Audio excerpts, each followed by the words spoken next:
She wouldn't scream for me. 5 words. That's all it took to destroy a mother's entire world. Picture this. You're on the vacation you saved 7 years for. Your daughter is somewhere on a floating city in the middle of the ocean. And then the announcement, the one that makes every parent's blood run cold. Code Oscar. Code Oscar. Child overboard. But here's what nobody tells you about tragedy. It doesn't announce itself with thunder and lightning. Sometimes it walks up to you in a hallway, wearing a security uniform, and says 5 words that don't make any sense. She wouldn't scream for me. What does that even mean? Why would a child need to scream for a security guard? And why? Why would that be the first thing he says when a mother's world is ending? Before I tell you how this story twists into something so dark, so calculated, so absolutely chilling that it'll make you question everything you think you know about safety, let me ask you something. Have you ever felt like something was wrong, but everyone around you kept saying everything was fine? Have you ever known, deep in your gut, that you were being lied to, but you had no proof? Just that gnawing, screaming instinct that wouldn't let you sleep? If you've ever felt that way, then you'll understand what happened to the woman at the center of this story. And if you haven't, well, after today, you'll never look at a family vacation the same way again. Hit that like button right now if you're ready for a story that's going to rewire your brain. And subscribe, because you're about to witness the most brilliant, heartbreaking, rage-inducing twist in true crime history. Now, let me introduce you to the Torres family. But before that, welcome back to True Crime Files HQ. If you're new here, this is where we dive deep into the stories that make us feel, think, and question everything. To my incredible subscribers, thank you.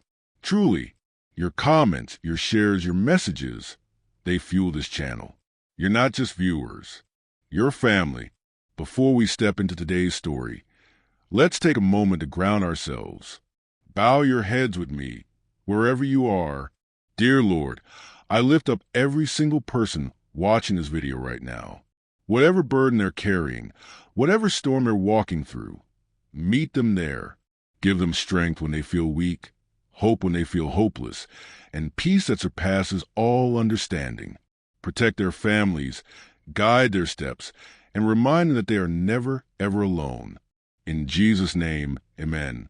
All right, family, deep breath, because what I'm about to tell you is heavy. It's real, and it's going to stay with you long after this video ends. Let me take you back 8 years. Back when Rachel Torres was just living. You know that kind of living? The exhausting, beautiful, messy kind where you're juggling 2 jobs, a mortgage, a marriage, and a 10-year-old daughter who still believes the world is good. Rachel worked as a nurse at County General, 12-hour shifts, constantly on her feet, watching people at their worst and trying to give them hope at their best. Her husband, Michael, worked construction, the kind of work that ages you faster than it should. Hands always rough, back always aching, but he never complained. And then there was Lily. Oh, Lily, 10 years old, gap-toothed smile, obsessed with drawing. The kind of kid who'd sketch on napkins at restaurants, on the backs of receipts, on her own arm if you didn't watch her closely enough. She had this little battered sketchbook she carried everywhere, held together with duct tape and covered in stickers. She told Rachel once, "Mommy, when I draw things, I can keep them forever, even if they go away in real life." Rachel laughed it off at the time. Thought it was just kid wisdom, you know? The innocent kind that sounds deep, but doesn't really mean anything. She had no idea that sentence would echo in her mind for the next 8 years like a curse. The Torres family wasn't rich. Not even close. They lived in a 2-bedroom apartment in San Diego where the walls were thin enough to hear the neighbors arguing, and the water heater only worked if you hit it at the right angle. But they had something money couldn't buy. They had each other. And after 7 years of saving every spare dollar, skipping date nights, avoiding vacations, eating leftovers for dinner more times than Rachel could count, they finally did it. They booked a cruise. 4 nights. Carnival Cruise Line. Bahamas. All-inclusive. It wasn't Bora Bora. It wasn't some luxury yacht, but to the Torres family, it was everything. Michael printed out the confirmation email and taped it to the fridge.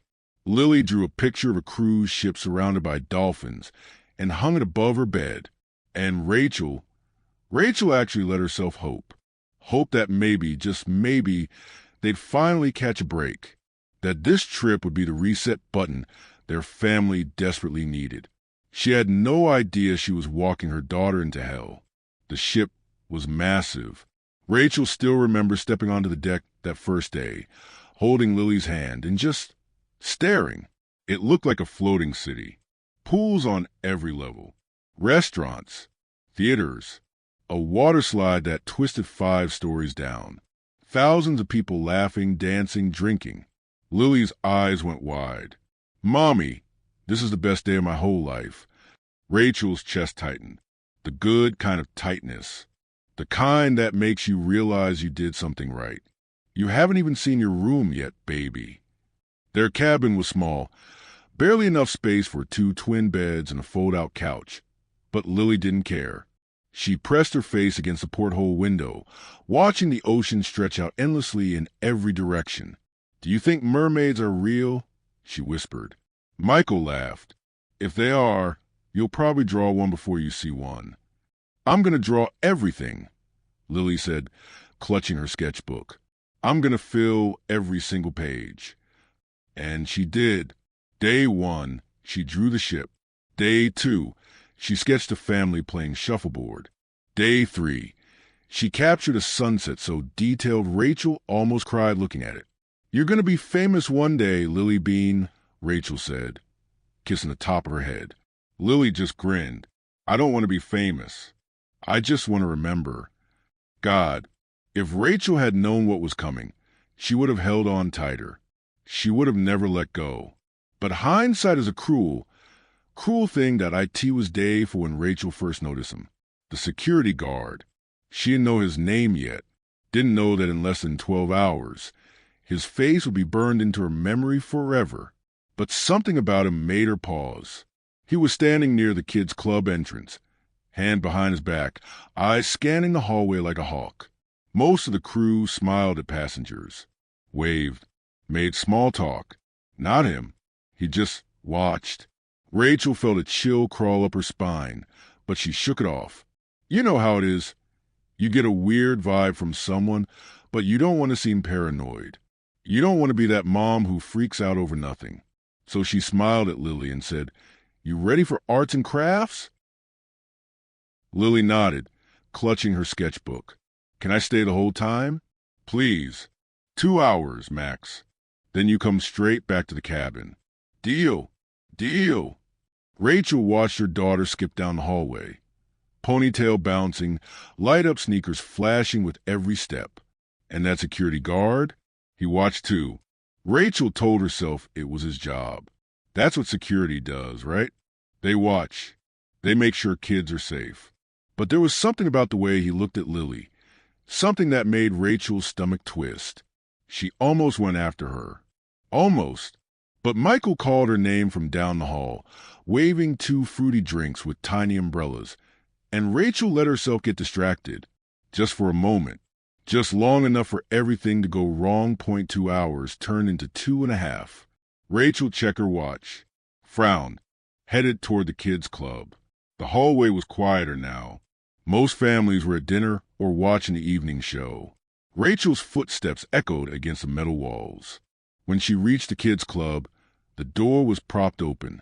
Inside, a young crew member, maybe 22, 23, was wiping down tables. "Hi, excuse me," Rachel said, stepping inside.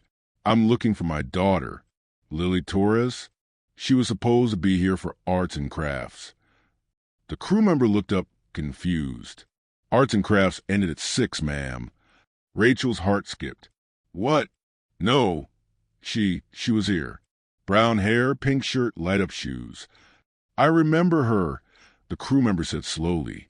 "But she left with the other kids when the session ended. Maybe she went back to your cabin." Rachel's pulse started hammering. "She knows she's supposed to wait for me. She wouldn't just leave." The crew member's smile faltered. I'm sure she's fine, ma'am. Kids wander off all the time. Have you checked the pool deck? Rachel was already moving.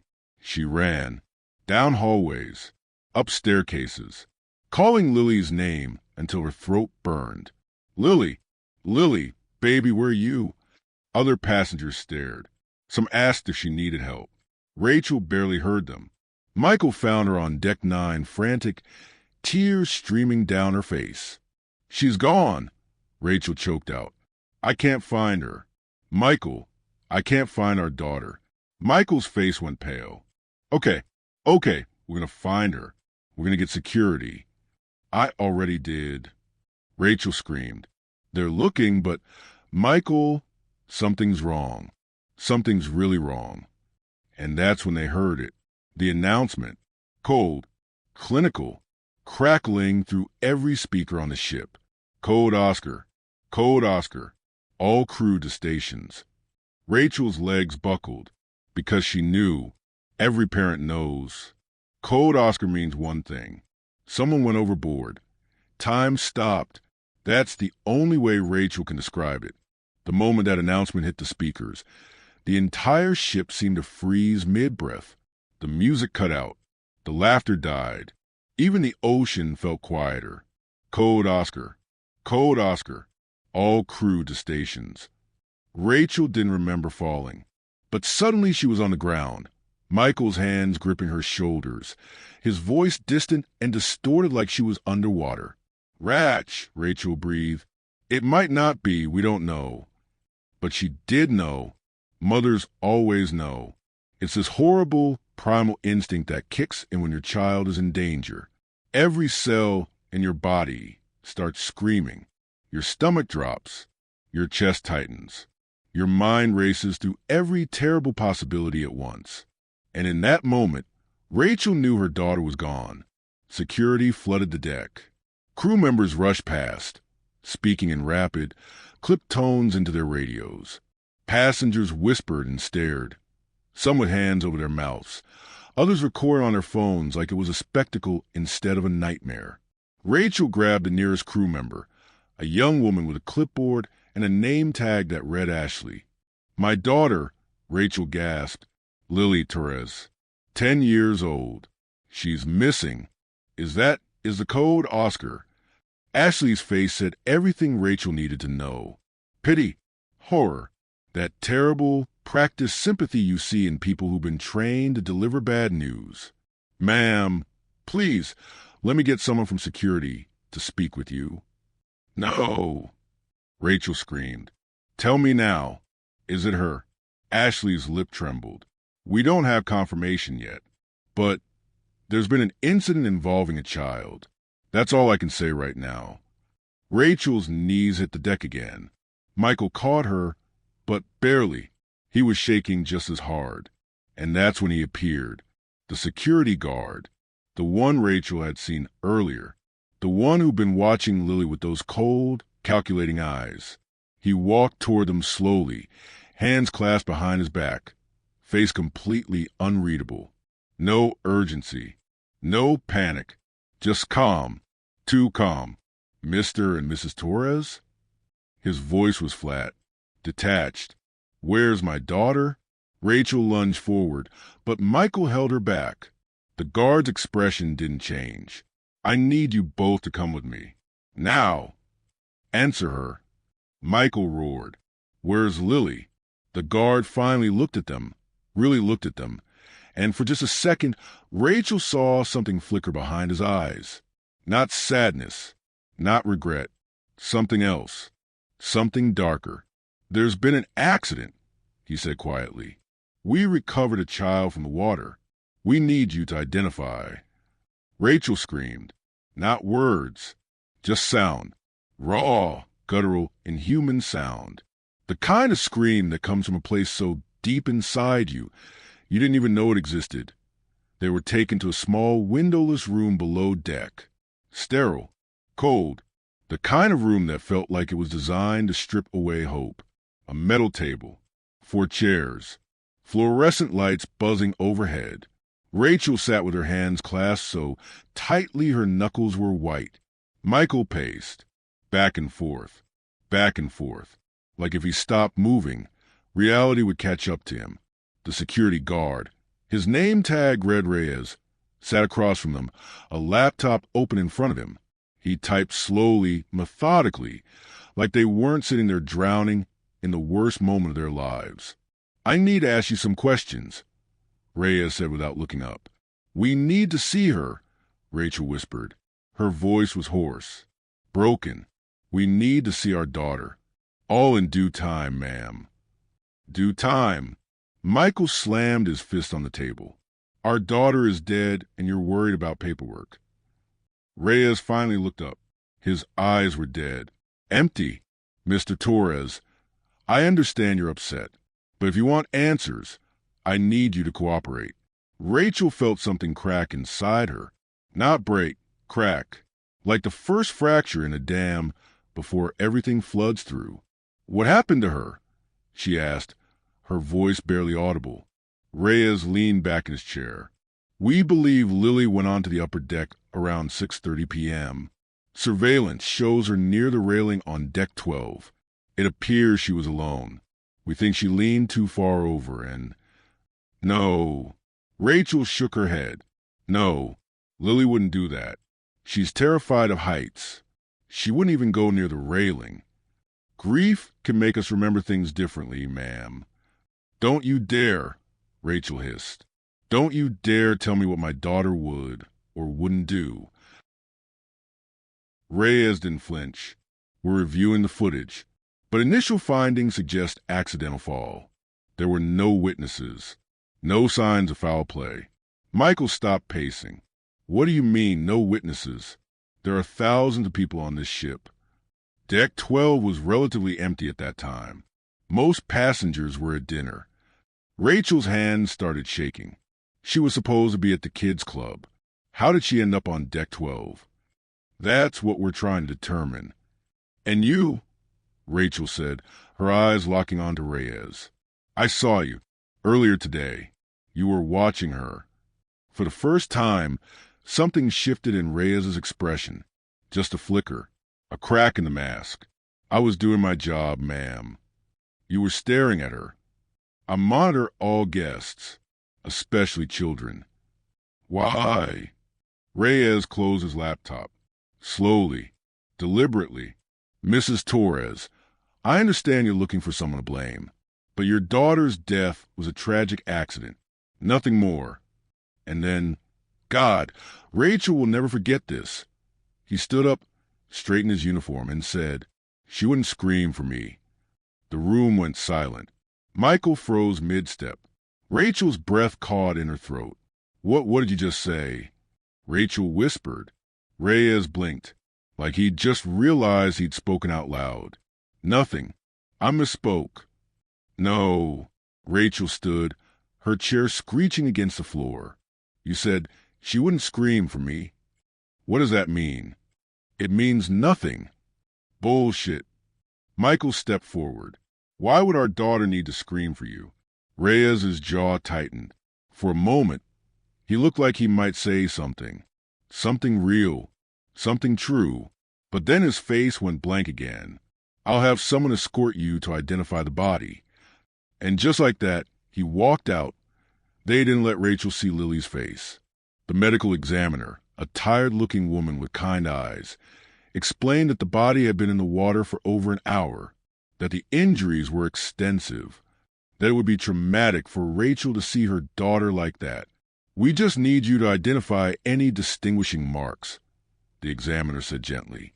"Birthmarks, scars, anything that confirms identity." Rachel nodded numbly. She couldn't feel her legs. Couldn't feel anything. The examiner pulled back the sheet, just enough to reveal a small arm. Rachel's vision blurred, but she forced herself to look. There, on the inside of the left wrist, a small, crescent-shaped birthmark. Lily had been self-conscious about it when she was younger, used to cover it with bracelets. But Rachel had always told her it made her special. "That's her," Rachel whispered. "That's my baby." The examiner covered the body again. I'm so sorry for your loss. Rachel didn't cry. Not yet. She was too numb, too shattered. Michael signed the paperwork. They were given a folder full of forms, condolences from the cruise line, and a phone number for grief counseling services. Like a phone number could fix this. Like anything could.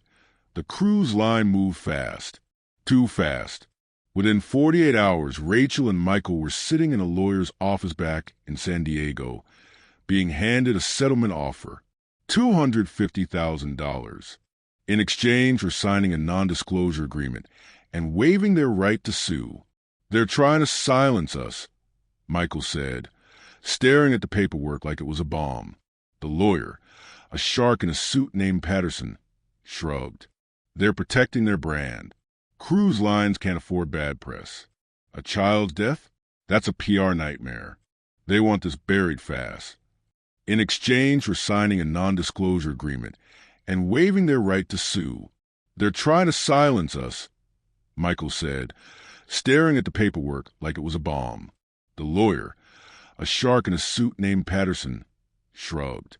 They're protecting their brand. Cruise lines can't afford bad press. A child's death? That's a PR nightmare. They want this buried fast. Our daughter isn't bad press, Rachel said through gritted teeth. She's a person. She was a person. Patterson softened slightly. I know, and I'm sorry, but this is a good offer. More than most families get. And if you fight this in court, it'll take years. Cost a fortune. And you might lose. Rachel looked at Michael. He looked back at her. They were drowning in medical bills, funeral costs, missed work, debt piling up faster than they could breathe. If we don't take it, Michael said quietly, we lose the apartment. Rachel closed her eyes, felt her soul crack a little more. They signed. And just like that, Lily's death became a closed case. Accidental fall. No investigation. No autopsy. No justice. Just a check and a gag order. The next 8 years were a blur of grief and survival. Rachel and Michael's marriage didn't make it past year 2. How could it? Every time they looked at each other, they saw Lily, saw the trip, saw the failure to protect her. Michael moved to Arizona, started over, stopped calling. Rachel stayed in San Diego, working double shifts at the hospital, drowning herself in other people's emergencies, so she wouldn't have to face her own. She kept Lily's sketchbook in a box under her bed. Couldn't look at it. Couldn't throw it away. Some nights, she'd wake up at 3 a.m., convinced she heard Lily's voice calling for her. Mommy, where are you? But the apartment was always empty. Until one Thursday afternoon in late September. Rachel was at a grocery store, the big one on Fifth Avenue, reaching for a bag of rice on the top shelf when she heard it. A laugh, bright, melodic, familiar. Her entire body went rigid. No, it's not possible. You're hearing things again. But then she heard it again. That same laugh. The one that used to fill their apartment. The one she'd been chasing in her dreams for 8 years. Rachel turned slowly. And there, 3 aisles over, standing in the cereal section, was a teenage girl. 18, maybe 19. Long brown hair. Gap-toothed smile. And on her left wrist, visible as she reached for a box of Cheerios, was a small, crescent-shaped birthmark. Rachel's bag of rice hit the floor. The girl didn't notice. She was laughing at something, balancing a toddler on her hip. A little boy, maybe 2 years old, with curly hair and chubby cheeks. And standing behind her, one hand resting possessively on her shoulder, was a man. Tall, broad-shouldered, cold eyes. David Reyes, the security guard from the cruise. The one who'd said she wouldn't scream for me. Rachel's vision tunneled. Her heart slammed against her ribs. That's my daughter. That's Lily. The girl laughed again, and Reyes leaned down, whispering something in her ear. She flinched, just slightly, just enough for Rachel to see. And in that moment, Rachel knew 3 things with absolute certainty. 1, Her daughter didn't die on that cruise. 2. Her daughter was stolen. 3. The man who took her was standing 15 feet away. Rachel's hands started shaking. She pulled out her phone, fingers trembling as she opened the camera. Click, click, click. She captured everything. The girl, the toddler, Reyes, the license plate of the car they got into. And then, hands still shaking, heart still racing, she called the police. Because 8 years ago, Rachel's world ended. But today it was about to burn. If this story has you on the edge of your seat, smash that like button right now. Drop a comment telling me what you think happened. Was Lily kidnapped? Was it planned from the beginning? And who else do you think was involved? It is always important to never stop asking questions. Subscribe now and turn on notifications, because the next chapter, it's going to shatter everything you thought you knew. When Rachel Torres watched her daughter's body get pulled from the ocean 8 years ago, she thought her life was over. When she signed that settlement agreement, she thought she was burying her child. When she spent nearly a decade drowning in grief, therapy, and prescription pills just to make it through each day, she thought she knew what rock bottom felt like. She was wrong. Because 3 days ago, in a grocery store cereal aisle, Rachel saw something impossible. Her dead daughter, alive, 18 years old, with a toddler on her hip. And standing behind her, touching her like he owned her, was the same security guard who'd investigated her death on that cruise ship, David Reyes, the man who'd said 5 words that never made sense. She wouldn't scream for me. Now, those words make perfect, horrifying sense. But here's what's about to blow your mind. When Rachel took those photos and ran straight to police, she thought she was starting an investigation. She had no idea she was about to uncover something so twisted, so carefully constructed, so absolutely evil, that it would expose a network of predators operating in plain sight for over 2 decades. And Lily? She wasn't victim number 1. She wasn't even victim number 10. If you're not subscribed yet, do it now. Because what I'm about to tell you will change everything you thought you knew about who you can trust. Rachel burst through the doors of the San Diego Police Department at 4:47 p.m., phone clutched in her trembling hand, barely able to form coherent sentences. My daughter. She's alive. I saw her. The man who killed her. He has her. The officer at the front desk, a heavy-set man named Officer Briggs, looked up slowly, already wearing that expression. The one that says, "Oh great, another crazy person."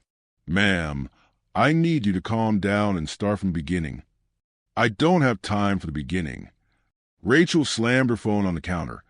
Photos pulled up. "Look, that's my daughter, Lily Torres.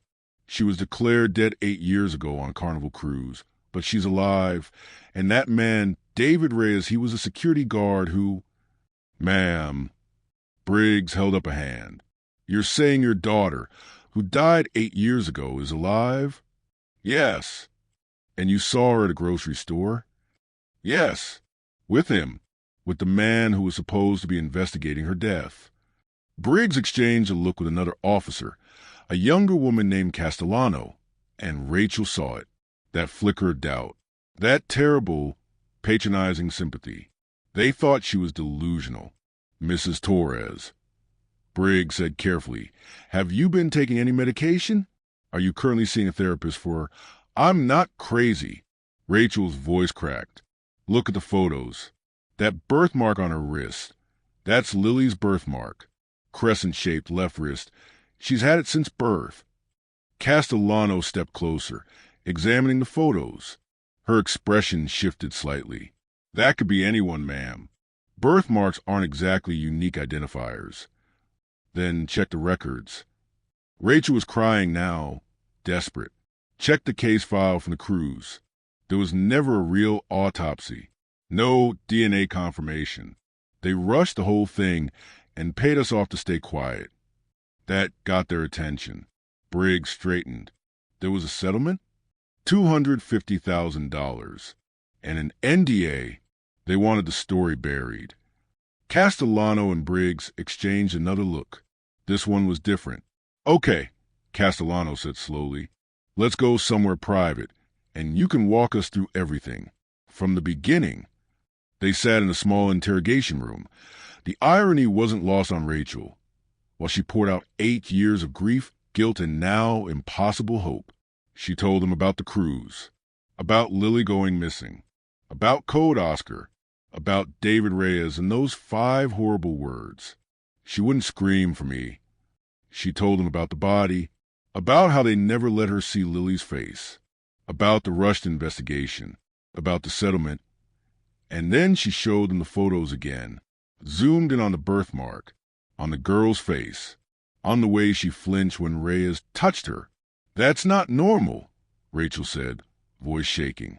The way she pulled away from him, that's not a daughter with her father. That's a victim with her captor, Castellano finished quietly. Rachel nodded, tears streaming down her face. Briggs was typing furiously on his laptop, frowning. I'm pulling up the case file from 2017, he muttered. Torres Lily, age 10, deceased. Carnival Cruise Line, Bahamas route. Okay, here we go. He went quiet, reading. His frown deepened. What? Rachel leaned forward. What does it say? This is unusual, Briggs said slowly. The case was closed in less than 72 hours. No autopsy on file.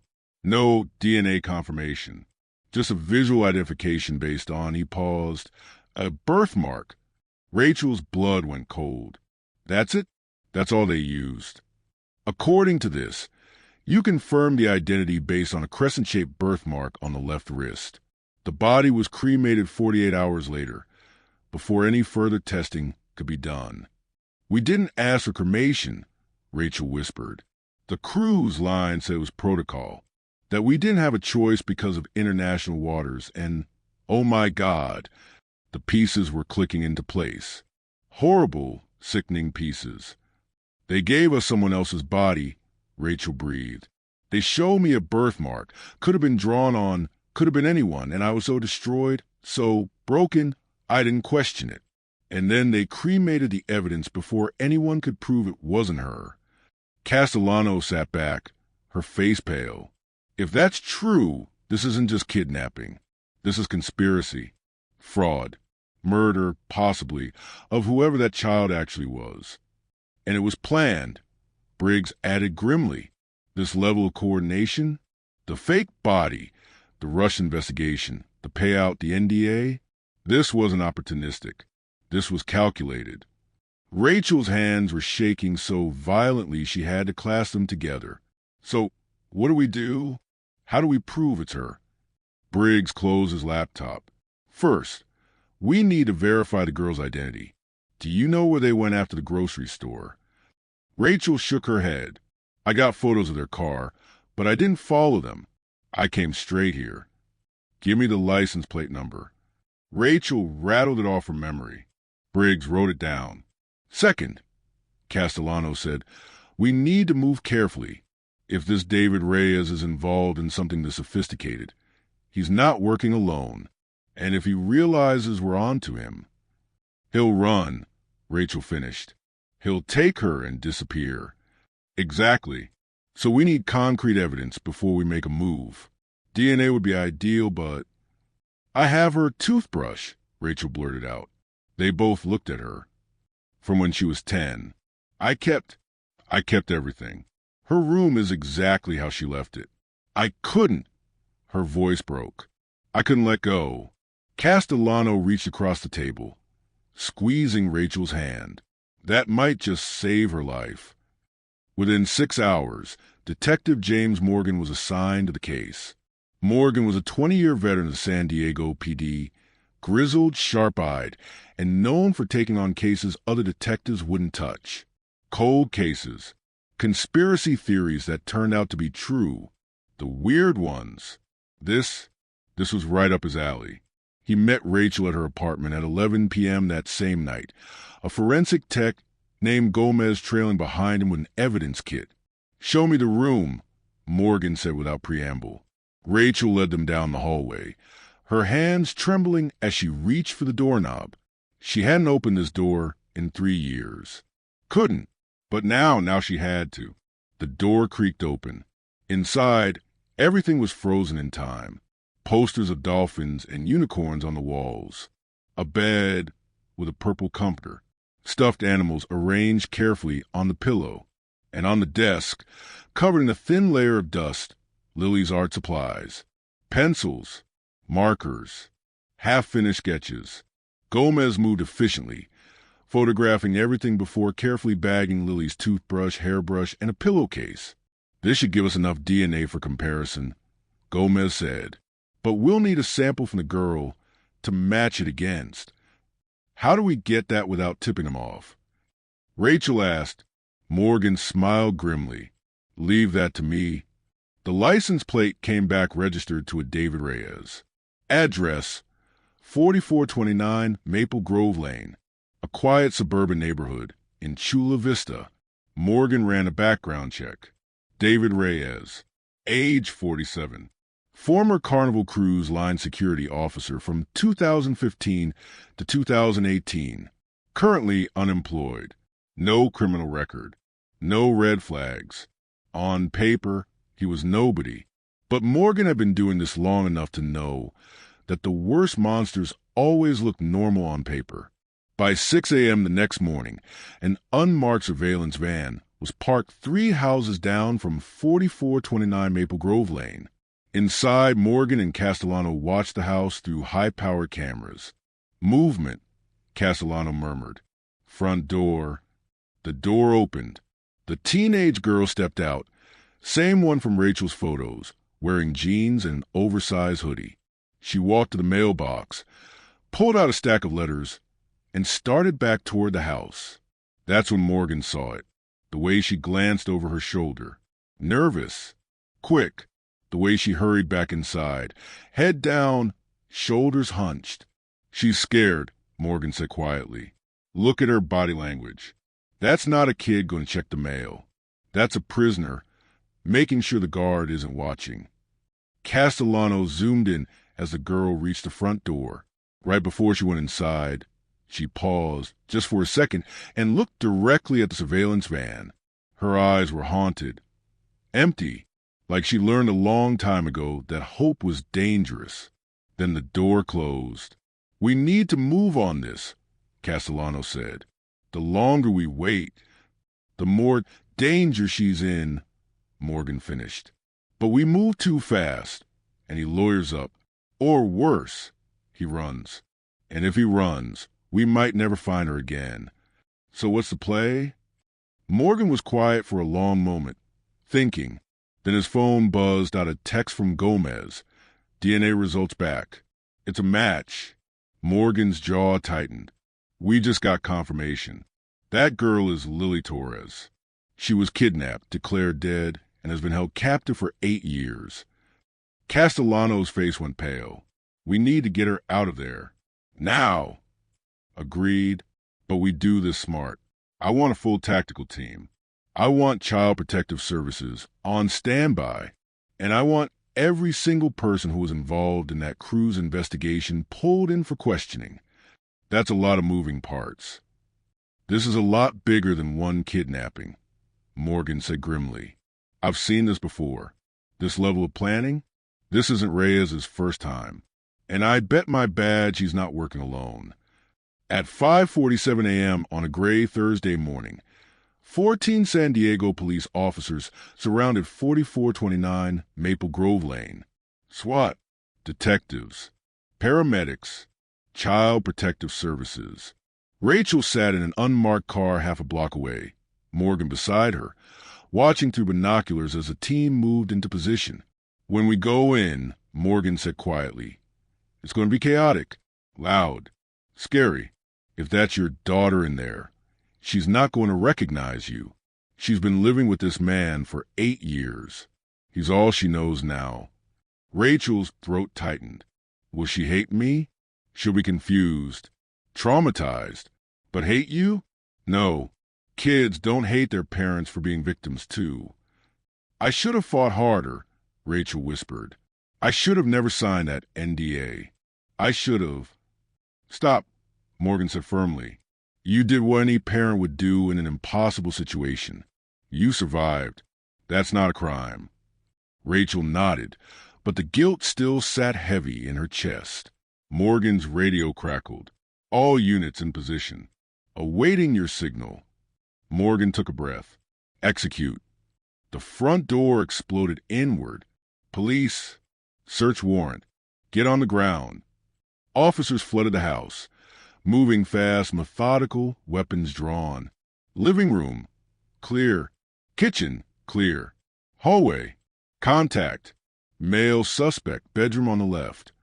David Reyes stumbled out of the bedroom. Disoriented. Hands raised. On the ground. Now. He dropped. Hands behind his back. Cuffed in seconds.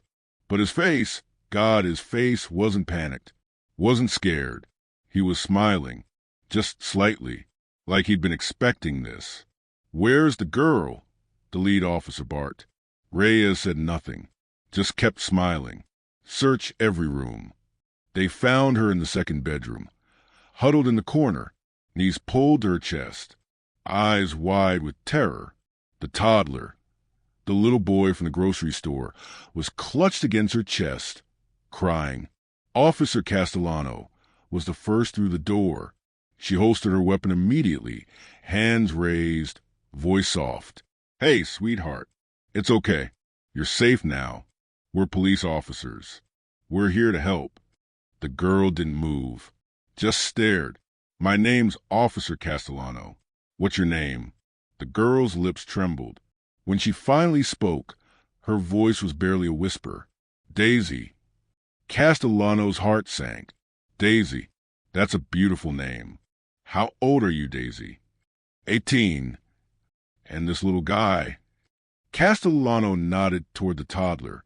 My son. The girl's arms tightened around him protectively. Please don't take him. Please. He needs me.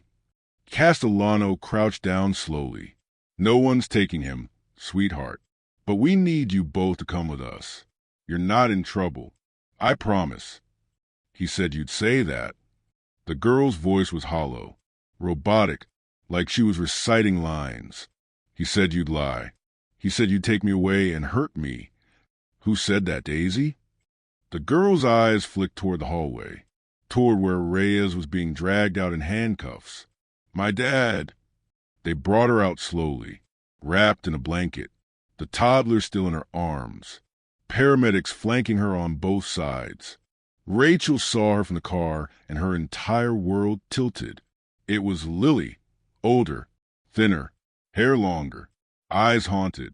But it was her daughter. Rachel's hand flew to the door handle, but Morgan grabbed her wrist. Not yet. Let the medics check her out first. Let CPS talk to her. She doesn't know who you are right now. She's my daughter. Rachel. Morgan's voice was gentle but firm. Right now. She thinks David Reyes is her father. She thinks her name is Daisy. She thinks she's 18. Even though she's only been missing for 8 years, which means she was 10 when she was taken.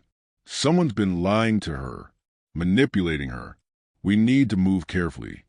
Rachel's hands shook, but she nodded.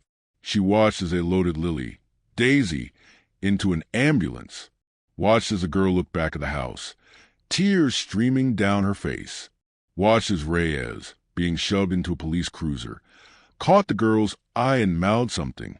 Rachel couldn't hear it, but she could read his lips. Don't tell them anything. And the girl nodded at ST, Mercy Hospital, room 304. Lily sat on the edge of the hospital bed, the toddler. His name was apparently Mason, asleep in her lap. She hadn't let him go since they arrived. A trauma counselor named Dr. Patricia Nwosu sat across from her, voice calm and steady. Daisy, I know this is really confusing and scary right now, but I need you to understand you're safe. No one here is going to hurt you. The girl said nothing, just stared at the wall. Can you tell me about your dad? David. He takes care of me. How long have you lived with him? My whole life. Dr. Nwosu's pen paused on her notepad. Your whole life, since I was born. Do you remember your mother? The girl's jaw tightened. She died when I was a baby.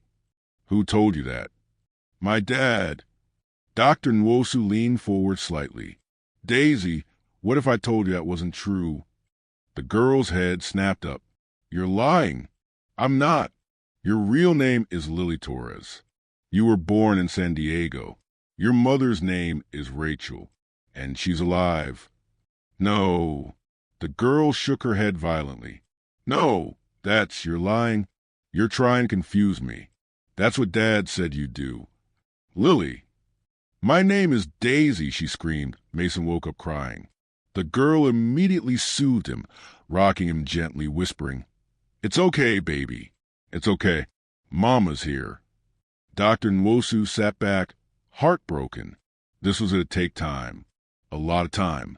Meanwhile, in a different part of the building, David Reyes sat in an interrogation room, handcuffed to the table, looking completely relaxed. Detective Morgan sat across from him, a thick file in front of him. You want to tell me what you were doing with Lily Torres? Reyes raised an eyebrow. Who? Lily Torres, the 10-year-old girl who went missing on a Carnival cruise in 2017. The one you investigated. The one declared dead. Ring any bells? Reyes leaned back. I investigated a lot of cases. Detective, can't remember everyone. Really? Because I've got photos of you with her. In a grocery store. 3 days ago. She's calling you Dad and living in your house. Reyes smiled. That's Daisy. My daughter. Daisy doesn't exist. No birth certificate. No social security number.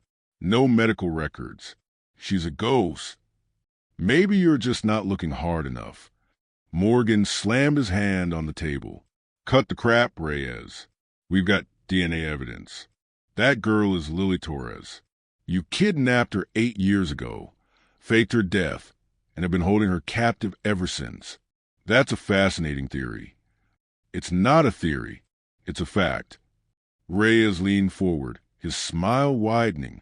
Then prove it. Morgan pulled out a photo, slid it across the table. It was a toddler. Mason. Who's the father? Reyes didn't answer. She's 18 now, right? Or at least, that's what you told her. But she's really only 18 as of this year, which means she was 17 when she gave birth, 16 when she got pregnant, and you're the only adult male in that house. Reyes' smile finally faltered. So let me ask you again, Morgan said coldly. Who's the father? Silence. Then Reyes leaned back, crossed his arms, and said 2 words that made Morgan's blood run cold. My lawyer. While Reyes lawyered up, forensic teams tore apart his house. What they found made national news within hours. In the basement, a locked room, soundproofed, 1 small bed, chains bolted to the wall. In the attic, boxes, dozens of them, filled with documents, photos, IDs, girls, 12 different girls, all between the ages of 8 and 14 in the photos, all missing, all declared dead, all from cruise ships, different cruise lines, different years, different oceans, but the same pattern. Child goes missing, body found, family paid off, case closed, and in every single case file, David Reyes' name appeared somewhere in the investigation. Detective Morgan stood in that attic, surrounded by the faces of stolen children, and felt his stomach turn. This isn't one kidnapping, he said to Castellano. This is a network, an operation. Castellano held up one of the documents. Look at this. It's a ledger. Names, dates, dollar amounts. Morgan took it, scanned the entries. His blood went cold. They were selling them. What? These aren't just kidnappings. They're transactions. Look, Lily Torres, age 10, $50,000. And here, Megan Chun, age 9, $75,000. They were auctioning these kids off. Castellano's face went pale. To who? Morgan flipped through more pages. saw names, addresses, bank accounts, and one name appeared over and over again. Harrison Caldwell. Who's that? Castellano asked. Morgan's jaw tightened. A very rich, very powerful man. CEO of Seabrook Industries. Major cruise line investor. So he's the buyer, Morgan finished grimly. And if Caldwell's involved, this goes way higher than we thought. He pulled out his phone, started dialing. Who are you calling? FBI. Because this just became a federal case. This case just exploded into something none of us saw coming. If you're as shaken as I am right now, hit that like button. Drop a comment. Do you think Harrison Caldwell is the mastermind, or is there someone even bigger pulling the strings? Subscribe and turn on notifications, because the final 2 chapters are going to take this story to places you won't believe. We're talking FBI raids, international conspiracies, and a courtroom confrontation that will leave you speechless. Stay with me, family. We're almost the truth. 12 girls, 12 stolen children, 12 families who buried empty caskets while their daughters were sold to the highest bidder. And at the center of it all, a name that sends chills down the spine of everyone who hears it. Harrison Caldwell, billionaire, philanthropist, CEO of Seabrook Industries, one of the largest cruise line investors in the world that on paper, he's a saint. Donates millions to children's charities, funds schools, builds hospitals. But in that attic, in David Reyes's house, Detective Morgan found something that changed everything. A ledger with Caldwell's name written over and over again, next to dollar amounts, next to dates, next to the names of little girls who were supposed to be dead. And here's the part that's going to make your blood boil. When the FBI started digging into Caldwell's finances, they found something even worse. He wasn't just buying these children. He was running an entire operation. But before I tell you how deep this rabbit hole goes, before I show you just how many powerful people were involved in keeping the secret buried, I need you to do something for me that if this story is making you angry, if it's making you sick, if it's making you want to scream, good. That means you're paying attention. That means you care. Hit that like button right now. Share this video. Because stories like this, they don't get told unless people like you demand the truth. Now, let me show you how the FBI brought down an empire. Special Agent Kendra Wallace arrived in San Diego 36 hours after Detective Morgan made the call.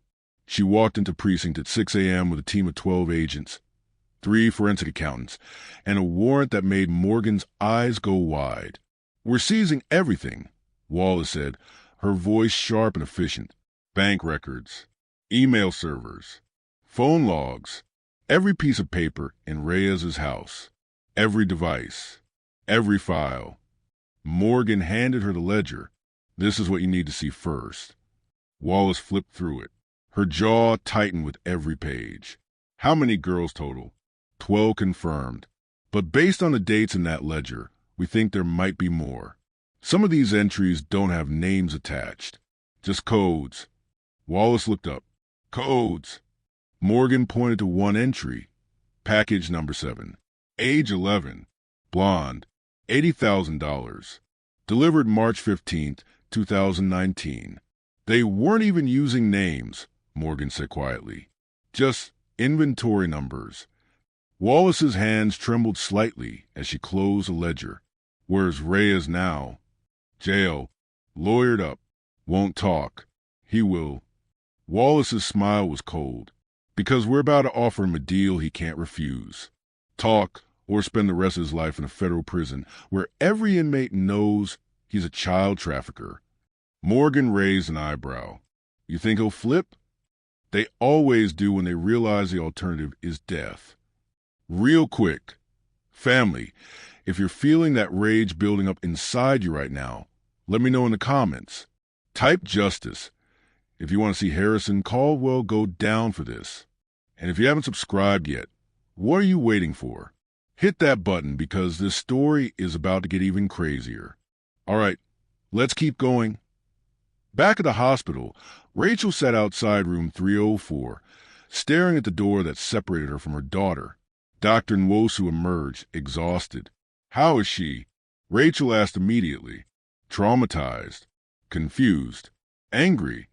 Dr. Nwosu sat down beside her. She still believes David Reyes is her father. She still thinks her name is Daisy. And she's convinced that with the bad guys trying to take her away from her family. Rachel's voice cracked. Does she remember me at all?" Dr. Nwosu hesitated.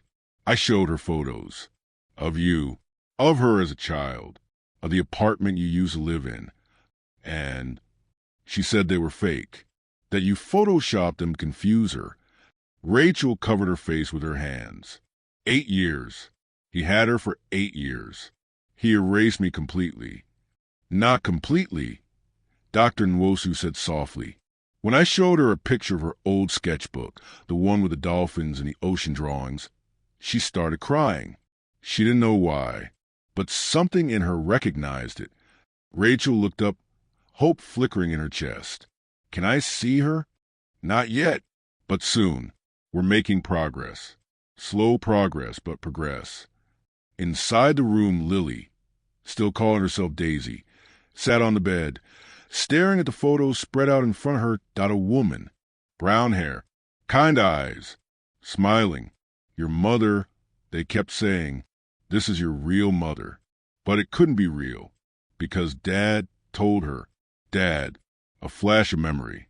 Sudden, sharp, a cruise ship, music, laughter, a man crouching down in front of her.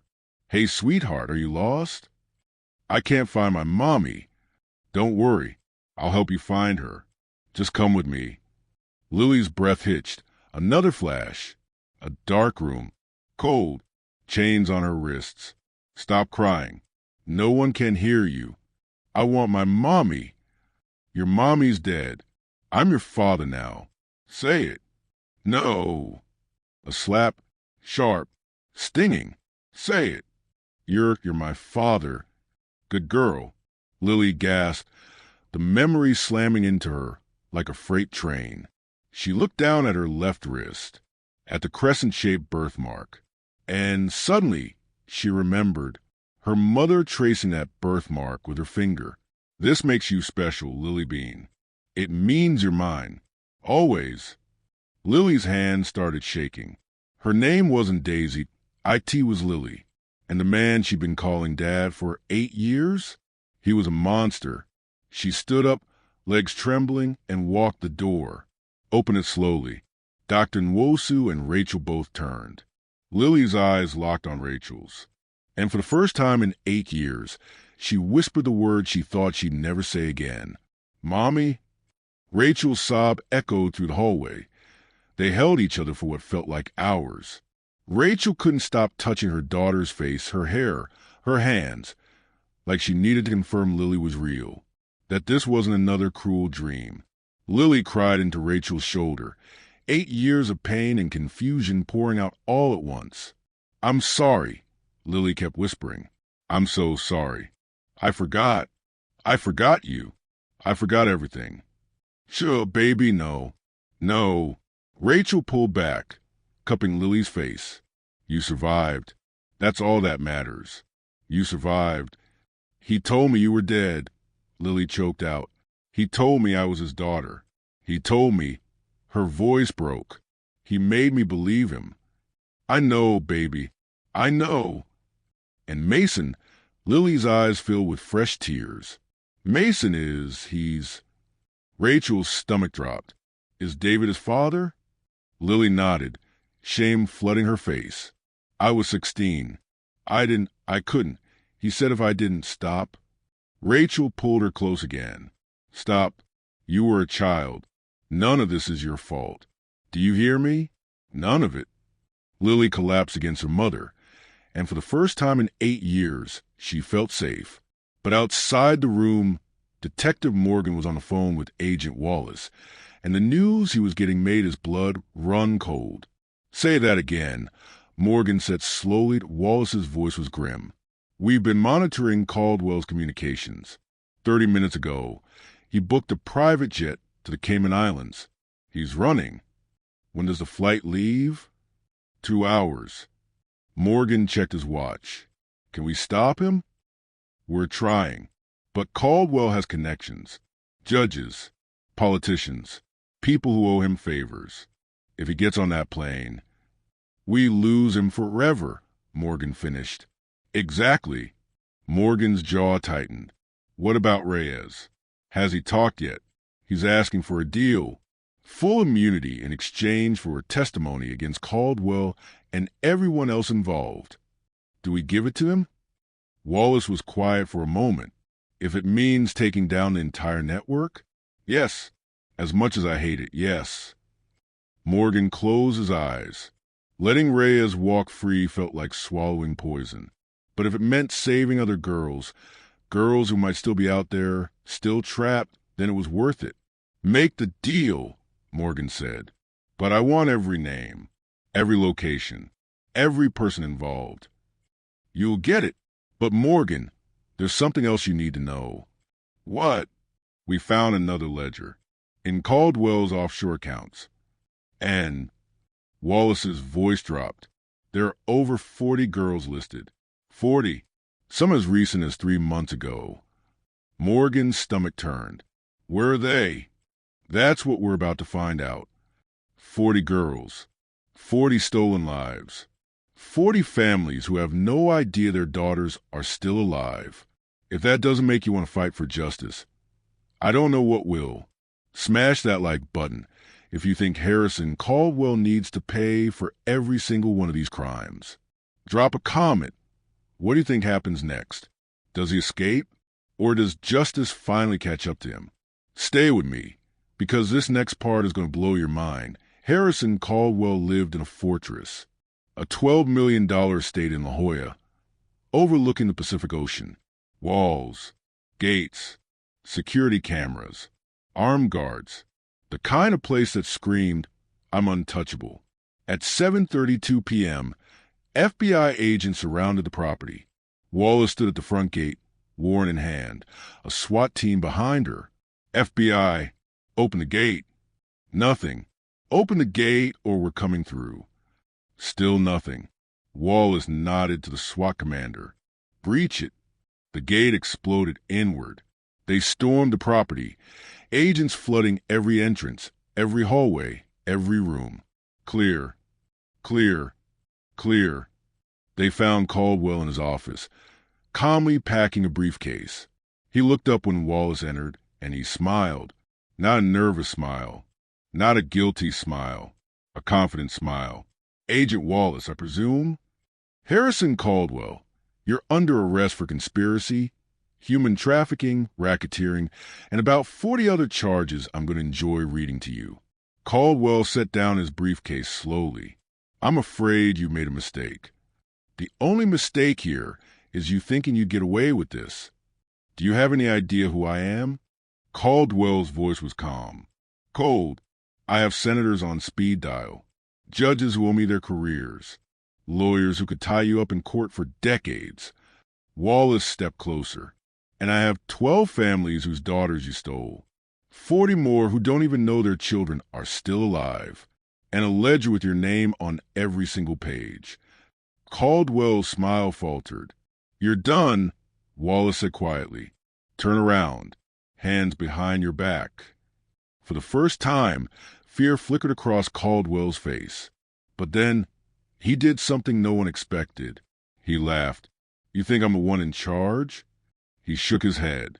Agent Wallace, I'm just middle management. Wallace froze. What are you talking about? You really think I built this operation alone? You think I'm the only one? Caldwell's eyes gleamed. There are people above me, people you'll never touch. And when I make one phone call, just one, this entire case will disappear. Try it, Wallace said coldly. Make the call. See what happens. Caldwell pulled out his phone, dialed, waited. The person on the other end picked up. It's me, Caldwell said smoothly. We have a problem. FBI's at my house. I need you to... The voice on the other end cut him off. Caldwell's face went pale. What do you mean? His voice cracked. You can't just, we had a deal. The line went dead. Caldwell stared at the phone, his hands shaking. Wallace raised an eyebrow. Let me guess. They hung up on you. Caldwell's confident mask shattered completely. Turn around, Wallace repeated. Hands behind your back. Now. This time, he obeyed. In the interrogation room. Caldwell sat across from Wallace and Morgan, his lawyer beside him, a sharp-eyed woman named Victoria Cross. My client is willing to cooperate, Cross said, in exchange for reduced sentencing. Reduced sentencing? Morgan laughed bitterly. He trafficked 40 children. He's not getting reduced anything. Then he doesn't talk, Cross said simply. Wallace leaned forward. Here's what's going to happen. Your client gives us every name, every location, every detail, and maybe we don't push for the death penalty. Caldwell's head snapped up. Death penalty? You think kidnapping and trafficking children doesn't qualify? Try again. Cross whispered something to Caldwell. He shook his head violently. She whispered again, more forcefully. Finally, Caldwell slumped in his chair. Fine. I'll talk. Start at the beginning, Wallace said. Caldwell took a shaky breath. It started 12 years ago. I was at a charity event, one of those cruise line galas. Met a man named Vincent Shaw. He worked in private security. We started talking about opportunities. Opportunities, Morgan repeated flatly. There's a market, Caldwell said quietly, for children, wealthy clients who want, he paused, swallowing hard, who want kids they can control, mold, own. Wallace's jaw tightened. Keep going. Shaw had connections. Cruise line employees, security guards, people who could make children disappear without raising suspicion. All we needed was a system. The fake deaths, Morgan said. Caldwell nodded. Easier than you'd think. Kids go missing on cruises all the time. Accidents happen. We'd stage a fall, plant a body, usually another child who died recently, homeless kids no one would miss, and rush the identification process. Pay off the families to stay quiet. Close the case. And then what? Wallace asked. Then we deliver the child to the buyer. Clean, untraceable, profitable. Morgan wanted to reach across the table and strangle him. How many buyers? Wallace asked. Caldwell hesitated. How many? 23, Caldwell whispered. Active buyers across 6 countries. Wallace's pen stopped moving. Names. Caldwell rattled off a list that made everyone in the room go cold. CEOs, politicians, celebrities, a Supreme Court nominee, a beloved children's TV host, people the world trusted, people the world loved. And the girls, Morgan asked, his voice shaking. Where are they now? Caldwell pulled out a piece of paper, wrote down addresses. These are the locations we use for storage, before delivery. Wallace grabbed the paper, scanned it. Her face went white. What? Morgan asked. Wallace looked up, her voice barely a whisper. One of these addresses is in San Diego, 20 minutes from here. Morgan's blood ran cold. How many girls are there right now? Caldwell's voice was hollow. 3. Wallace was already on her phone. I need SWAT at 1847 Riverside Drive. Now. We have possible hostages on site. Morgan stood, adrenaline spiking. I'm coming with you. 3 girls. Right here in San Diego. Possibly still alive. Family. If you're not on the edge of your seat right now, check your pulse.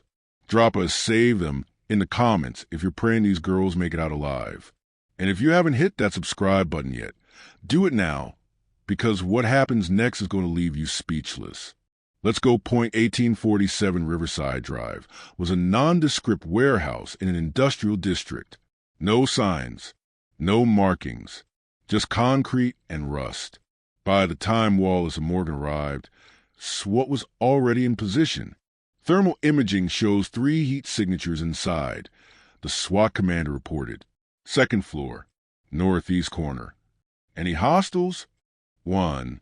Ground floor, armed. Wallace's jaw tightened. Take him down. Non-lethal if possible. But those girls are priority. Copy. The team moved in. Silent. Fast. Efficient. The guard on the ground floor didn't even have time to raise his weapon before he was tackled and cuffed. SWAT moved up the stairs. The door to the northeast room was locked. Heavy-duty deadbolt. Breach. One kick. Two. The door splintered. Inside, 3 girls, ages 12, 14, and 9, huddled together on a single mattress in the corner, chains on their ankles, eyes wide with terror.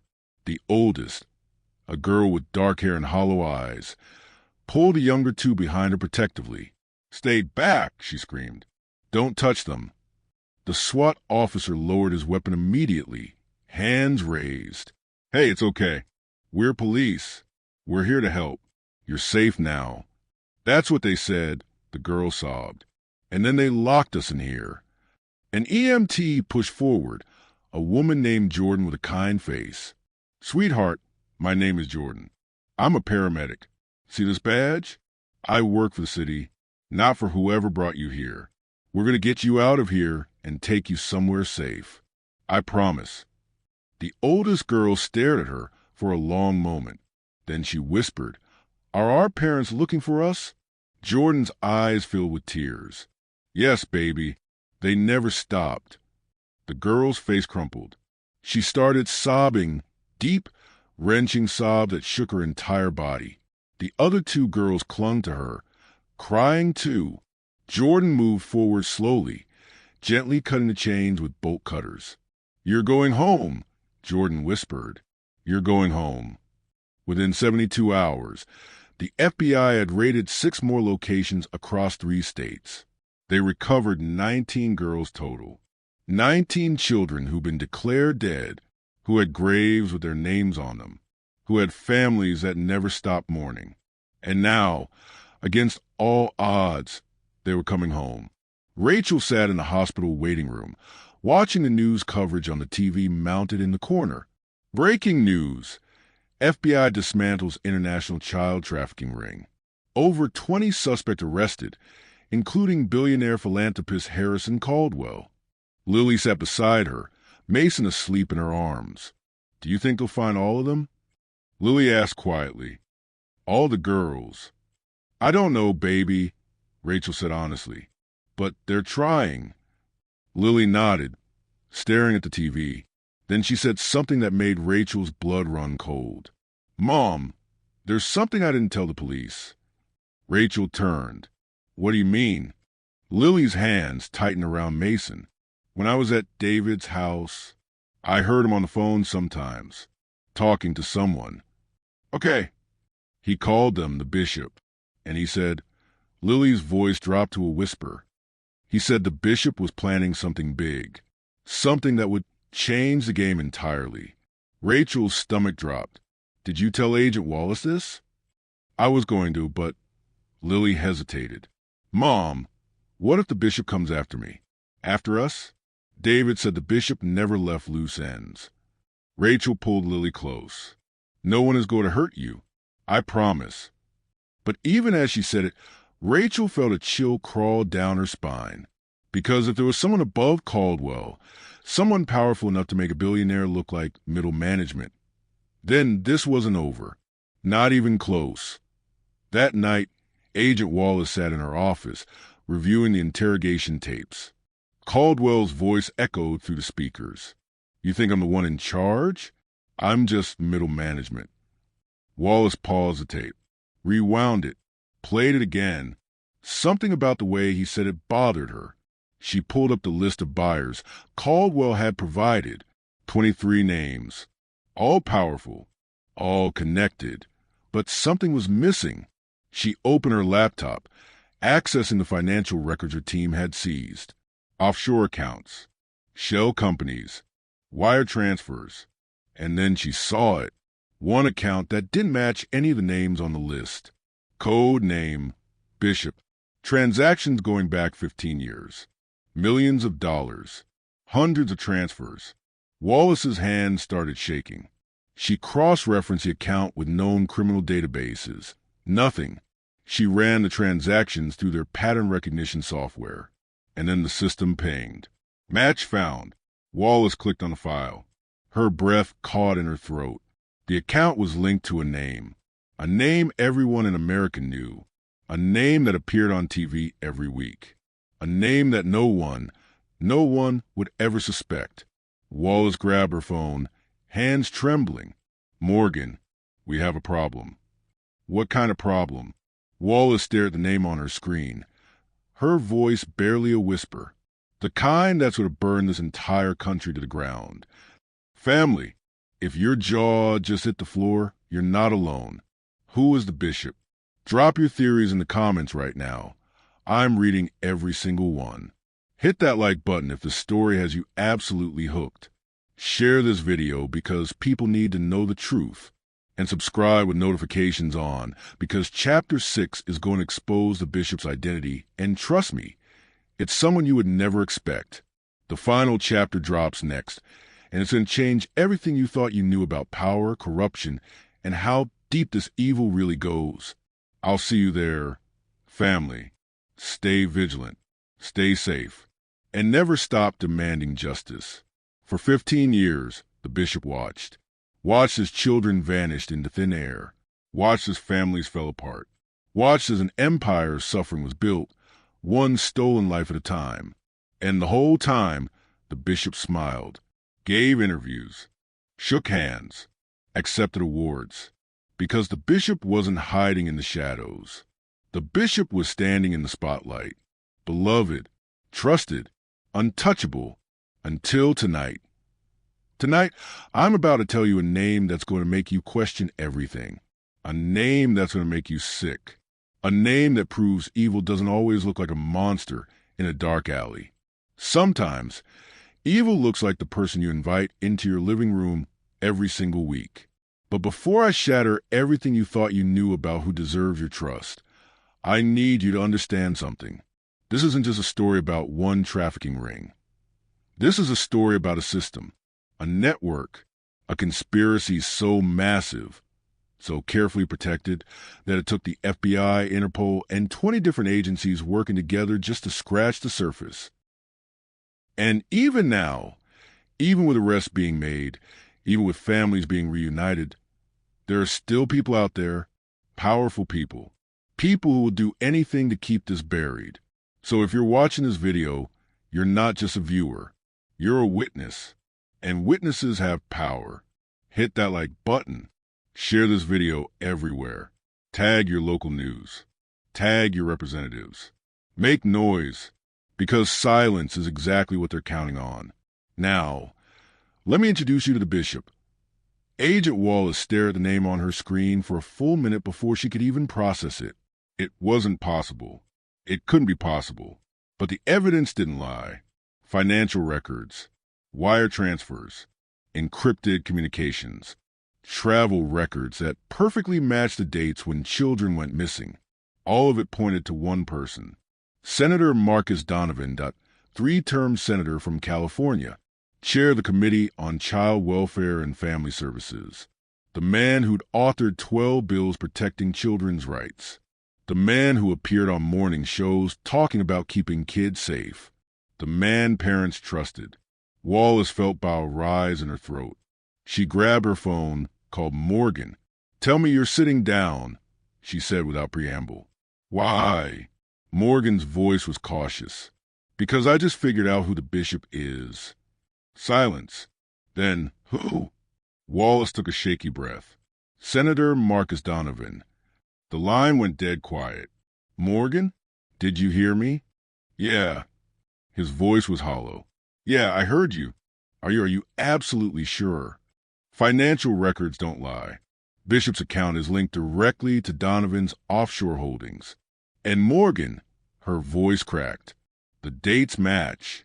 Every time a child went missing, Donovan was either on a cruise or had just returned from one. Jesus Christ. There's more. I pulled his travel records. Over the past 15 years, Donovan has taken 47 cruises. 47. And you know what happened on 32 of those cruises.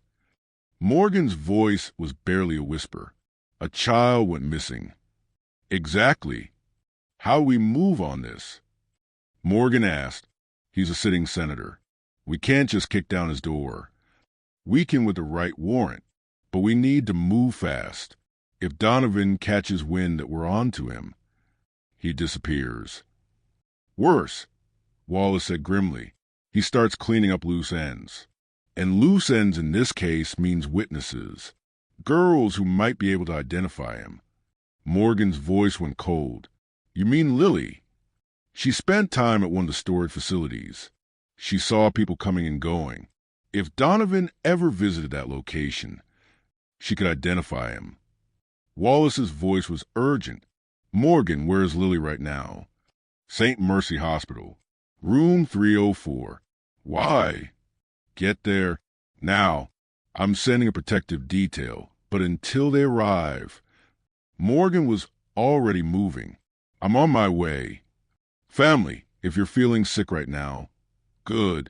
That means you still have a conscience. Drop a comment if you think Senator Donovan should face the death penalty for this. And smash that like button, because we're about to watch justice unfold in real time. Stay with me. This is about to get intense. Morgan burst into the hospital at 10:47 p.m., badge out, running toward the elevator. He jabbed the button for the third floor. Come on, come on, come on. The elevator climbed. Too slow. Way too slow. Morgan's phone buzzed. A text from Wallace. Warrant approved. Moving on Donovan's location now.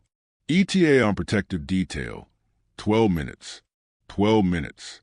Morgan's got twisted. The elevator doors opened. He ran down the hallway toward room 304 and stopped cold. The door was open. The lights were off. No. No, no, no. Morgan drew his weapon, moving inside slowly. Rachel? Lily? Silence. He flipped on the lights. The room was empty. The bed was made. The monitors were off. The window was open. Morgan ran to it, looked down. 3 stories. No fire escape. No ledge, which meant they left through the door. But why were the lights off? Why was the door open? Morgan turned back to the room, and that's when he saw it. On the pillow, a single white envelope. His hand shook as he picked it up. Inside, a note, handwritten, elegant script. Detective Morgan, by the time you read this, Rachel and Lily Torres will be safe in my protection. I'm not your enemy, but I couldn't let them stay here. Not when the bishop's reach extends even into police protection. If you want them back alive, you'll stop the raid on Senator Donovan, call off Wallace, seal the evidence, and walk away. You have 1 hour to decide. Tick-tock. A friend. Morgan's blood ran cold. He dialed Wallace immediately. We've got a problem. What do you mean they're gone? Wallace's voice was sharp. Someone took them, Morgan said, pacing the empty hospital room. And whoever it is wants us to call off the raid on Donovan. That's not happening. Wallace, they have a mother and her daughter. And if we back down now, 40 more mothers lose their daughters. Wallace's voice was fierce. We don't negotiate with kidnappers, Morgan. You know that. This is different. It's not different. It's leverage. And the moment we cave, we lose everything. Donovan walks. The network stays intact. And this whole thing starts over again. Morgan closed his eyes, torn. Wallace softened slightly. Morgan, I know you care about them, but we're so close. We can't stop now. What if we can't find them in time? Then we pray. And we trust that whoever took them really is trying to protect them. Morgan didn't like it, but Wallace was right. Fine, he said quietly. Move on Donovan. But I'm coming with you. Meet me at his estate in 30 minutes. Morgan hung up, stared at the note again. You have 1 hour to decide. Well, the decision was made. Now they just had to hope it was the right one to... Would you make the same choice? Risk 2 lives to save 40? Or call off the raid and hope for the best? Drop your answer in the comments. Hit that like button if your heart is racing right now. And stay tuned because what happens next is insane. Senator Marcus Donovan's estate made Caldwell's house look like a cottage.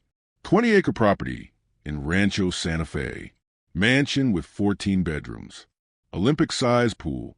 Private helicopter pad. The kind of wealth that screamed, "I'm above the law." At 11:34 p.m., FBI tactical teams surrounded the property. Wallace stood at the front gate with a warrant and a megaphone. "Senator Donovan, FBI, we have a warrant for your arrest. Open the gate." Nothing. "Senator Donovan, this is your final warning." Still nothing. Wallace nodded to the breach team. "Go." The gates exploded inward. Agents flooded the property, dozens of them, moving like a coordinated storm. "FBI, everyone on the ground." Staff members scattered. Security guards dropped their weapons and raised their hands. But Donovan wasn't in the main house. "Check the guest house." Wallace ordered. "Check the pool house. Check everywhere." Morgan moved toward the back of the property, and that's when he saw it. Light coming from underground. A basement entrance hidden behind a row of hedges. Morgan signaled to 2 other agents. They moved down the stairs, weapons drawn. The door at the bottom was steel. Reinforced. Locked. Breach it. One flashbang. One kick. The door flew open. Inside, an office. But not just any office. Monitors covered the walls. Dozens of them. Live feeds. Morgan stepped closer, his stomach turning. The feed showed rooms. Small rooms. With beds. And chains. And in some of the feeds, girls. Young girls. Alone. Scared. Trapped. "Jesus Christ," one of the agents whispered. And sitting at the desk, calmly typing on a laptop, was Senator Marcus Donovan. He didn't even turn around when they entered. "Senator Donovan," Wallace said coldly, "you're under arrest." Donovan finally looked up. He smiled. "Am I?" Wallace's jaw tightened. "On your feet, hands behind your back." Donovan stood slowly. "You know this won't stick, right? We have your financial records, your communications, your travel history. We have everything. And I have judges, senators, people who owe me their careers." Donovan's smile widened. "You think this is the first time someone's tried to take me down? I've been doing this for 20 years, Agent Wallace. 20 years. And I'm still here." "Not anymore," Morgan said quietly. Donovan turned, looking at Morgan for the first time. "Detective Morgan, the hero cop. Tell me, did you find Rachel and Lily yet?" Morgan's blood went cold. Donovan's smile turned cruel. "I have people everywhere, detective. In your precinct, in the FBI, in every agency you think you can trust. And right now, my people have those 2 women somewhere you'll never find them." "You're lying," Morgan said, but his voice wavered. "Am I?" Donovan pulled out his phone, showed Morgan a photo. Rachel and Lily, tied to chairs, duct tape over their mouths, eyes wide with terror. Morgan lunged forward, but 2 agents grabbed him. "Where are they?" Morgan roared. "That depends," Donovan said calmly, "on what happens to me in the next 5 minutes." Wallace stepped between them. "You want to make a deal?" "I want immunity. Full immunity. And in exchange, I'll tell you where they are. I'll give you the locations of every girl still in network. I'll give you every name, every buyer, every facilitator. You'll walk free while 40 girls stay trapped." "Or," Donovan said, "you arrest me, I say nothing, and those 40 girls disappear forever, along with Rachel and Lily." He checked his watch. "You have 4 minutes to decide. This is the worst kind of choice. Let a monster walk free, or risk losing everyone. Comment right now, what would you do? And hit that like button if the story is destroying you emotionally, because same. 30 seconds. Let's finish this." Wallace stared at Donovan, her mind racing. For minutes, 40 girls, 2 hostages, One impossible choice. And then her phone buzzed. A text from an unknown number. Don't believe him. We have the girls. All of them, including Rachel and Lily. A friend. Wallace's eyes widened. Attached to the text was a photo. Rachel and Lily. Untied. Safe. Standing in what looked like a safe house with a woman Wallace didn't recognize. And behind them, sitting on couches, wrapped in blankets, were dozens of girls. Young girls. Scared but alive. Wallace looked up at Donovan, a slow smile spreading across her face. You know what, Senator? I think I'll pass on your deal. Donovan's confidence flickered. Excuse me? Your leverage just disappeared. The girls are safe. Rachel and Lily are safe. And you, Wallace stepped closer. You're going to rot in a federal prison for the rest of your miserable life. Donovan's face went pale. That's not possible. I had people watching. You had people, Wallace said, past tense. Turns out, some of your people got tired protecting a monster. Donovan's hands started shaking. No, this wasn't supposed to. Turn around, Wallace said coldly. Hands behind your back. For the first time, Donovan looked genuinely terrified. You don't understand, he whispered. If I go down, I'm taking everyone with me. Judges, cops, politicians. I'll burn this whole system to ground. Good, Wallace said. Let it burn. She cuffed him herself. And as they dragged Senator Marcus Donovan out of his underground nightmare, Morgan's phone rang an unknown number. He answered. Hello, Detective Morgan. The voice was female. Calm. Your witnesses are safe. You'll find them at 2847 Ocean View Boulevard. Tell Agent Wallace she's welcome. Who is this? Someone who's been watching this network for a very long time. Someone who's been waiting for the right moment to burn it down. The woman paused. Congratulations, Detective. You just helped dismantle one of the largest trafficking operations in history. But don't celebrate too long. There are others, and they're watching. The line went dead. Morgan and Wallace arrived at 2847 Ocean View Boulevard at 12:43 a.m. It was a large house, safe house, clearly, with FBI agents already stationed outside. Inside, chaos. Medics, social workers, counselors, and girls. So many girls. Some crying, some silent, some clinging to each other like lifelines. And in the living room, sitting on a couch with a blanket wrapped around her shoulders, Lily, Mason asleep in her lap, Rachel beside her, arm wrapped protectively around her daughter. Morgan's knees nearly buckled with relief. Rachel looked up when he entered, her eyes filled with tears. You found him, she whispered. You got him. Morgan nodded. It's over. He's in custody. All of them are. Lily looked up, her voice small. Are we really safe now? Morgan crouched down in front of her. Yeah, kid, you're safe. I promise. Lily started crying. Rachel pulled her close. And for the first time in 8 years, they felt something they thought they'd never feel again. Hope. 6 months later, the trial of Senator Marcus Donovan was the biggest in U.S. history.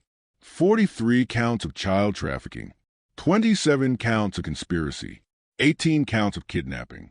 The prosecution presented evidence that made the jury physically ill. Financial records, testimonies from survivors, video footage from Donovan's monitors. The defense tried everything, argued entrapment, claimed the evidence was fabricated, accused the FBI of misconduct. None of it worked. The jury deliberated for 6 hours. Guilty on all counts. Donovan was sentenced to 12 consecutive life sentences without the possibility of parole. As he was let out of the courtroom in chains, he looked directly at Lily, sitting in the gallery between Rachel and Morgan, and smiled. Not a remorseful smile, a knowing smile, like he knew something they didn't. Lily shivered and looked away. Outside the courthouse, reporters swarmed. Mrs. Torres, how does it feel to have justice? Rachel stood at the microphone, Lily beside her, and took a deep breath. Justice isn't just a verdict, she said quietly. Justice is my daughter waking up every morning knowing she's safe. Justice is the 42 other girls who got to go home to their families. Justice is making sure this never happens again. She looked directly into the camera. If your child is missing, don't stop looking. Don't give up. Don't let anyone tell you it's hopeless. Because miracles happen, and sometimes the dead come back. That night, Rachel and Lily sat on the couch in their new apartment. Bigger than the old one, safer, filled with light. Mason was asleep in the nursery. The adoption papers were finalized last week. He was officially Rachel's grandson now. Lily leaned against her mother's shoulder. Do you think it's really over? Rachel hesitated. I think we're safe. I think the people who hurt you are locked up. But what? Rachel thought about that mysterious woman on the phone. The one who'd saved them. The one who'd said, "There are others, and they're watching. But we stay vigilant." Rachel said finally, "We stay aware, and we never, ever take safety for granted again." Lily nodded. They sat in comfortable silence for a moment. Then Lily said quietly, "Mom?" "Yeah, baby? Thank you for never giving up on me." Rachel's eyes filled with tears. She kissed the top of Lily's head. "I would have searched for you forever, Lily Bean. Forever." Outside, in an unmarked car across the street, Agent Wallace sat watching the apartment, protecting them, just in case. Because Donovan's final smile haunted her. And deep down, Wallace knew this might be over, but the war was just beginning. Family, we made it. If you stayed with me through all 6 chapters of this heartbreaking, rage-inducing, hope-filled story, thank you. Truly, this story is fiction, but the evil it represents is very, very real. Child trafficking is happening right now, in your city, in your state, all over the world. So here's what I need you to do. 1, hit that like button if the story moved you.